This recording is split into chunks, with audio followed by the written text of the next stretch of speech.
Hello student, कक्षा 12th biology. ये आप लोगों की जो नई यूनिट मैंने शुरू की है इकोलॉजी एंड एनवायरनमेंट, जो 14 नंबर की यूनिट आप लोगों की है। इसका एक जो नया टॉपिक इम्पोर्टेंट है, इससे प्रत्येक साल यूपी बोर्ड में 1 या 2 प्रश्न अवश्य पूछे जाते हैं। तो आइए चर्चा करते हैं इस पर, जो कौन कौन से टॉपिक इसमें हैं और जो इम्पोर्टेंट है वो पेपर में प्रत्येक साल आते हैं। तो अगला टॉपिक आप लोगों का समष्टियों के अंतर्गत पारस्परिक क्रियाएं, इंटरैक्शंस विद इन पॉपुलेशन। तो इसमें 2 प्रकार की जो क्रियाएं होंगी, जो पॉपुलेशन होती है उसमें आपस में कुछ क्रियाएं चलती रहती हैं। कुछ क्रियाएं पॉजिटिव होती हैं और कुछ क्रियाएं जो होती हैं वो नेगेटिव होती हैं। इस तरीके से समष्टियों के बीच 2 प्रकार की क्रियाएं वर्क करती हैं, जिनमें धनात्मक या पॉजिटिव इंटरैक्शंस और ऋणात्मक और नेगेटिव इंटरैक्शन। तो दोनों क्रियाओं को हम विस्तार से समझेंगे और इनसे इम्पोर्टेंट प्रश्न प्रत्येक साल बोर्ड में आप लोगों से पूछे जाते हैं। पहली आपकी इम्पोर्टेंट सहजीवता या सहजीवन क्या है, ये हमेशा आपका टॉपिक आता है पेपर में। दूसरा इसी के अंतर्गत सहोपकारता और सहभोजता, ये दोनों इम्पोर्टेंट जो सहजीवन या सहजीवता के अंतर्गत ए बी पार्ट में ये लगी हुई क्रियाएं हैं, दोनों आपको तैयार करनी है। इन पे आप लोग 35 सब तैयार करेंगे, शॉर्ट क्वेश्चन आप लोगों से पूछा जाता है। इसके बाद दूसरी जो इंटरैक्शन है नेगेटिव इंटरैक्शन, इसमें स्पर्धा, ये इम्पोर्टेंट है। दूसरा परभक्षण, ये इम्पोर्टेंट है, ये नेगेटिव इंटरैक्शन है। और परजीवता, ये इम्पोर्टेंट है। ये प्रतिजीवता नहीं पूछा जाता, इसमें आदर्श सहयोग नहीं पूछा जाता। बट ये टॉपिक पूरा किस तरीके से होता है तो मैंने वो कम्प्लीटली लिखा हुआ है। इंपॉर्टेंट क्या क्या है वो भी आप लोग देख लीजिए, जो पेपर में प्रत्येक साल आप लोगों से पूछे जाते हैं। तो धनात्मक और ऋणात्मक क्रियाएं जो पॉपुलेशन होती है उनके बीच ये आल्विच क्रियाएं चलती हैं। तो धनात्मक में दोनों जीवों को आपस में लाभ होता है एक दूसरे से, और ऋणात्मक में एक को लाभ एक को हानि या दोनों को ही हानि। इस तरीके से आपकी ऋणात्मक अंतःक्रियाएं चलती हैं। पहली सहजीवता या सहजीवन, ये इम्पोर्टेंट आपका टॉपिक है। इसको इंग्लिश में हम सिम्बायोसिस कहेंगे। सहजीवता एक प्रकार की धनात्मक पारस्परिक क्रिया है। पारस्परिक का मतलब होता है आपस में होने वाली क्रिया है, जिसमें 2 या 2 से अधिक जातियों के जीव एक दूसरे के साथ होते हैं तथा एक या सभी सहभागी जीवों को लाभ होता है। कहने का मतलब ये हुआ कि दोनों जीवों को आपस में जो एक साथ जीवन यापन कर रहे हैं उनको दोनों को ही लाभ होगा, हानि किसी को नहीं होती है। सहजीवता को संबंध के आधार पर 3 भागों में बांटा जा सकता है, जैसे कि मैं आगे आप लोगों से चार्ट में चर्चा कर चुकी हूँ।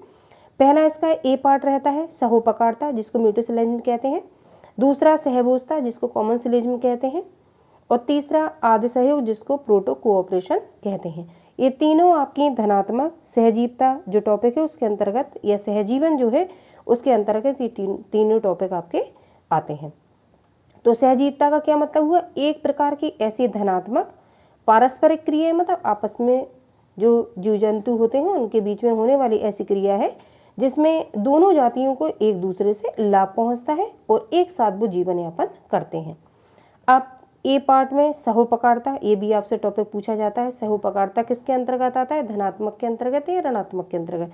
तो आपको पता होना चाहिए सहोपकारता, सहभोजता, आद्य सहयोग, ये तीनों ही क्रियाएं आप लोगों की धनात्मक जो आपकी क्रियाएं हैं या सहजीवन जो क्रिया है धनात्मक के अंतर्गत, उसके अंतर्गत ये आती है।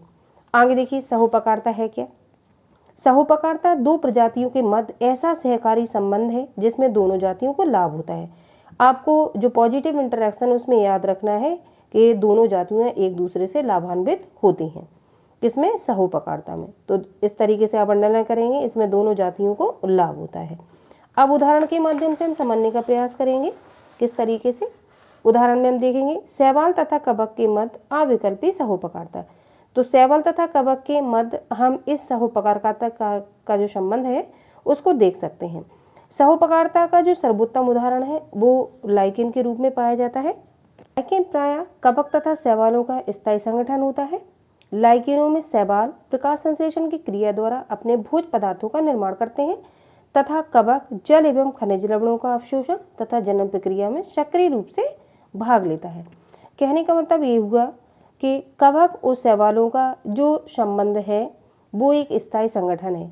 इसमें कवक क्या करता है, कवक नीचे से या जमीन से या मृदा से खनिज लवणों का अवशोषण करने का काम करता है और जो शैवाल आपके होते हैं ये आपके भोजन बनाने में सहायता करते हैं और लाइकेन इन दोनों को रहने का स्थान देता है। तो कहने का मतलब हुआ कि कवक और शैवाल दोनों ही इनको क्या लाभ प्राप्त हो रहा है, किसी को हानि नहीं हो रही है और ये अपना अपना वर्क कर रहे हैं। जैसे कवक खनिज लवणों का अवशोषण करेगा और लाइकेन में जो शैवाल होंगे वो प्रकाश संश्लेषण क्रिया द्वारा भोजन बनाने का कार्य करेंगे। तो इस प्रकार के उदाहरण को हम सहोपकारिता के अंतर्गत रख सकते हैं।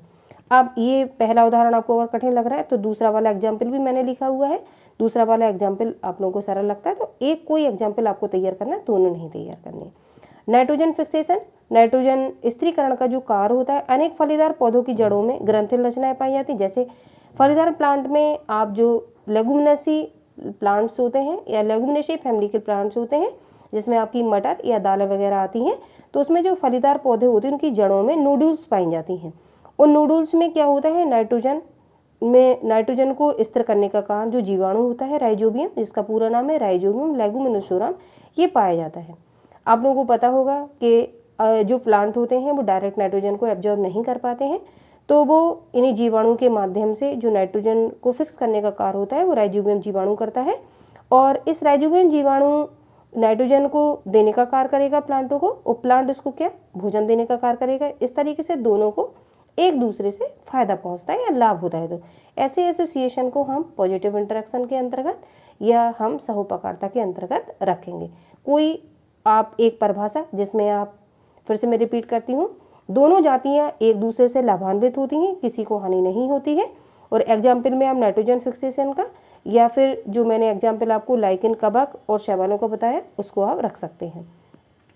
अब इसमें आपको राइजोबियम याद रखना पड़ेगा एग्जाम्पल देने के लिए और इसमें आपको शैवाल और कवक का जो संबंध है उसको याद रखना पड़ेगा।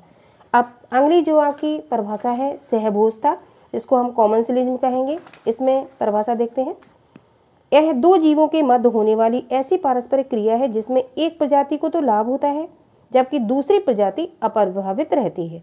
कहने का मतलब हुआ एक को लाभ होगा बट दूसरे को हानि नहीं रहेगी और वो कैसी आपकी अप्रभावित रहेगी, अर्थात उसे ना तो कोई लाभ होता है और ना ही कोई हानि होती। ऐसा संबंध क्या कहलाता है, सहभोजता कहलाता है। तो जब आप पेपर में इसका आंसर राइटिंग करेंगे तो इस तरीके से आप अंडरलाइन देंगे, जिसमें एक प्रजाति को तो लाभ होता है जबकि दूसरी प्रजाति अप्रभावित रहती है, अर्थात उसे ना तो कोई लाभ होता है और ना ही कोई हानि होती है। ऐसा संबंध क्या कहलाता है, सहभोजता कहलाती। जबकि मैंने आगे आपको बताया उसमें जो सहभोजता थी उसमें क्या था, सहभोजता में दोनों को ही लाभ हो रहा था और सहभोजता में जो सहोपकारिता थी उसमें क्या था, दोनों को ही लाभ हो रहा था। जबकि सहभोजता में क्या है, एक को लाभ हो रहा है और दूसरी जाति कैसी अप्रभावित है, ना ही उसको लाभ पहुंच रहा है ना ही हानि पहुंच रही। अब इसको उदाहरण के माध्यम से समझने का प्रयास करते हैं। जो क्लैडोफोरा आपकी शैवाल है कि एक जाति घोंगे के खोल पर उगती है, इससे वह एक स्थान से दूसरे स्थान पर पहुंच जाती है। तो क्लैडोफोरा क्या है, एक शैवाल है जो आपका घोंगा होता है पाइला, उसके बॉडी पर ये शैवाल उगाती है, इससे शैवाल एक स्थान से दूसरे स्थान पर पहुंच जाती है चल के। घोंगे को इससे कोई लाभ या हानि नहीं होती क्योंकि शैवाल प्लांट है और शैवाल चल के नहीं जा सकता है, लेकिन घोंगे के खोल पे उगाने से वो एक स्थान से दूसरे स्थान पर आसानी से पहुंच जाती है और घोंगे को भी इससे कोई लाभ या हानि नहीं होती है। अब दूसरा उदाहरण भी मैंने डाला हुआ, कोई एक उदाहरण आपको तैयार करना है जो भी आपको सिंपल लगता है। मैंने दो उदाहरण दिए हैं प्रत्येक आपके जो भी परिभाषा मैंने बताई है उसमें। दूसरा आपका है अधिपादप। अधिपादप का मतलब है ऐसे प्लांट जो किसी के सहारे से उगते हैं। आइए देखते हैं, एपीफिटिक प्लांट्स कहते हैं इनको। पादप जगत में अधिपादप बेपादप है जो स्वपोषी होते हैं। स्वपोषी का मतलब आउटोट्रॉफिक, जो अपना भोजन बनाने में स्वयं सक्षम होते हैं और इनमें क्लोरोफिल प्रेजेंट होता है, परंतु दूसरे पादपों पर उगते हैं। जैसे आर्किड, आर्किड क्या है, एक जड़ का नाम है, इसका प्रमुख उदाहरण है। कई पादप ऐसे होते हैं जो दूसरे प्लांट के सहारे से उगते हैं और अब लेकिन फिर भी वो दूसरे पर डिपेंड नहीं होते, ना उनको कोई हानि पहुंचाते हैं और वो स्वयं स्वपोषी होते हैं। तो ऐसा उदाहरण कौन सा है, आर्किड का जो प्लांट है या जड़ है वो है। अगला तीसरी जो आपकी परिभाषा है आद्य सहयोग, जिसको प्रोटो कोऑपरेशन कहेंगे। यह दो जातियों के बीच ऐसा संबंध है जहां दोनों जीव लाभ की अवस्था में हो या ना हो परंतु हानि की अवस्था में नहीं होते, ना ही किसी को लाभ होता है ना ही किसी को हानि होती। तो परिभाषा में थोड़ा थोड़ा सा डिफरेंस है, तो ये आप लोगों को याद रखना है। आप एग्रिड पक्षी के माध्यम से हम समझते हैं। एग्रिड पक्षी जो गाय भैंस आदि के झुंडों के मध्य रहता है, वह चौपायों के ऊपर बैठकर एक स्थान से दूसरे स्थान पर पहुंचता है। चौपाए जो कैटल्स होते हैं जानवर, उनके लिए बोला गया है, परंतु साथ ही चौपायों की त्वचा के ऊपर उपस्थित किलनी या जूं से छुटकारा दिलाता है। कहने का मतलब है कि जो आपका ऑक्स पिकर है, जो चौपाओं के शरीर पर रहता है, वो लाल चोंच वाली एक चिड़िया होती है, जिसमें जो गाय, भैंस आदि मवेशी होते हैं उनकी पीठ पर बैठकर ही उनकी त्वचा पर जो परजीवी उपस्थित होते हैं, जूं वगैरह, उनको खाने का कार्य करती हैं। इस प्रकार से इन पक्षियों को भोजन भी मिल जाता है, क्योंकि एक स्थान से दूसरे स्थान पर ये चौपाओं की पीठ पर बैठकर पहुंच जाते हैं। और जो चौपाई या कैटल्स है, उनको परजीवियों से या किलनियों से छुटकारा भी मिल जाता है। तो ना तो इसे आप लाभ की अवस्था कह सकते हैं, ना ही हानि की अवस्था आप इसे कह सकते हैं। इस तरीके से आदि सहयोग में आपके जो परिभाषा रहेगी, इसमें दोनों जातियाँ कैसी रहती हैं, ना तो लाभ की स्थिति में रहती हैं और ना ही हानि की स्थिति में रहती हैं। इसमें मैंने एक एग्जाम्पल दिया है। दूसरा एग्जाम्पल आप लोग, ये मेरे हिसाब से सिंपल था। दूसरे एग्जाम्पल में आप लोग अगर समझना चाहें तो एक समुद्री एनीमोन और क्लाउन मछली होती है।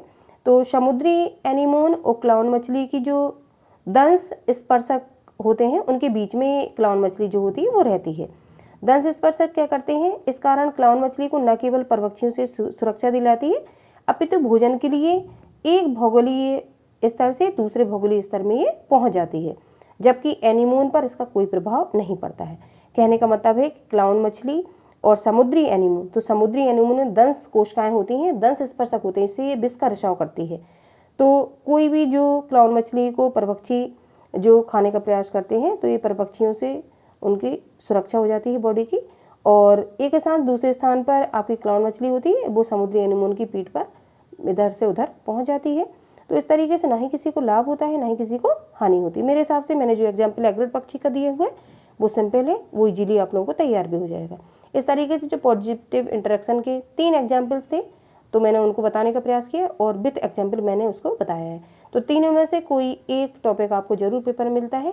आई होप इसको आप लोग तैयार कर लेंगे तो आप लोगों को बहुत हेल्प मिलेगी। इस टॉपिक खत्म होने के बाद मैंने इसी के टॉपिक के नीचे ही जो अभी तक के प्रश्न पूछे गए हैं बोर्ड में, उनको कराने का प्रयास करूंगी। अभी नेगेटिव इंटरेक्शन का एक वीडियो में और लेकर आऊंगी, तभी लॉन्ग क्वेश्चन आप लोगों का फिनिश होगा।